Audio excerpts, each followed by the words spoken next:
Assalamualaikum warahmatullahi wabarakatuh. Kembali lagi bersama Wangsit Pasundan menjemput berkah. Di video kali ini kita akan membahas tentang Imperium Persia.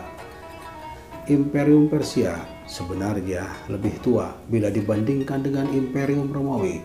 Begitu pula dalam hal wilayah kekuasaannya. Imperium Persia lebih luas, meliputi apa yang telah dicapai oleh Macedonia ketika di bawah kekuasaan Alexander the Great maupun Romawi kuno. Dikutip dari Wikipedia bahwa luas wilayah kekuasaan Persia kira-kira 8 juta kilometer persegi, meliputi 3 benua, benua Asia, Afrika, dan Eropa. Kontribusi terhadap peradaban dunia yang telah diberikan Persia cukup besar, sebagaimana terlihat dalam bidang hukum, pemerintahan, agama, organisasi, dan administrasi negara. Untuk lebih luas lagi, pemirsa bisa membaca di Ensiklopedia Nasional Indonesia.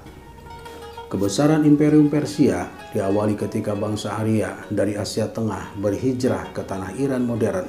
Kata Iran sendiri merupakan kata serapan dari kata Arya.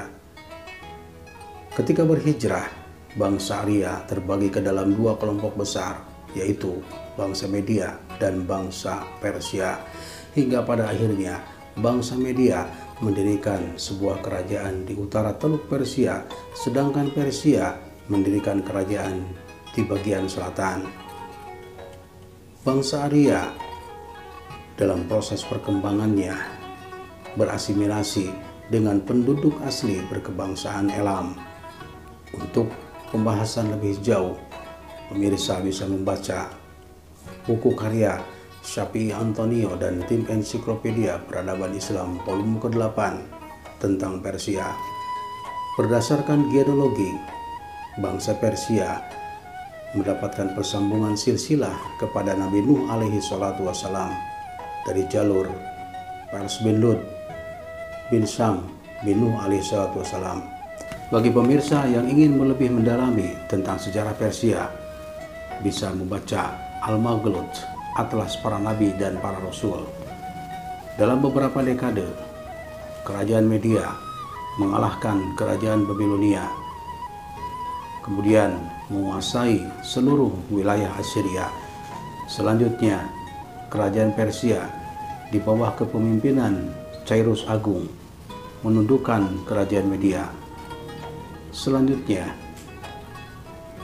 Cyrus membentuk kerajaan besar untuk mewujudkan Uni Media Persia. Sahabat yang dimuliakan Allah, dalam sejarah perkembangan Imperium Persia memiliki 3 fase besar yang diawali oleh dinasti Achaemenid. Pada fase ini, Persia memiliki pemimpin besar seperti Cyrus atau Kores Agung, Darius, dan Xerxes. Pada masa kepemimpinan Cyrus, semakin disegani ketika dapat menghancurkan pasukan koalisi Lydia, Babilonia, Mesir, dan Sparta. Hanya saja kehebatannya tidak dimiliki oleh para pewarisnya. Imperium Persia senantiasa terlibat perang sengit dengan Yunani, hingga pada akhirnya pada tahun 331 sebelum Masehi, Alexander Agung dapat menghancurkan kekuatan pasukan Imperium Persia. Setelah Imperium Persia dapat ditaklukkan oleh Alexander, kemudian Alexander menyerahkannya kepada salah satu jenderalnya yang bernama Seleucus. Sepeninggal Alexander, Seleucus kemudian mendirikan dinasti yang dinisbatkan kepada namanya sendiri.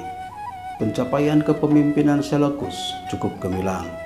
Beberapa wilayah Asia kecil dapat dikuasainya seperti Syam, Irak, dan Iran mampu digabungkan di bawah kontrolnya. Untuk jaminan stabilitas keamanan, Seleucus kemudian mendirikan 2 ibu kota di Tigris dan Antakya. Pencapaian Seleucus rupanya tidak menjadikan bangsa Persia puas begitu saja. Bagaimanapun Seleucus, di mata bangsa Persia tetaplah pihak menjajah. Dorongan primordial tersebut pada akhirnya menyulut pemberontakan dan berhasil menggulingkan kekuasaan Seleucus.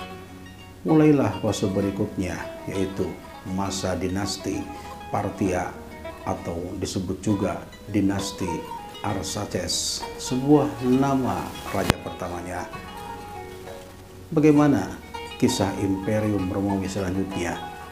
Tonton videonya di episode selanjutnya di Wangsit Pasundan Menjemput Berkah. Wallahu a'lam bishawab. Assalamualaikum warahmatullahi wabarakatuh.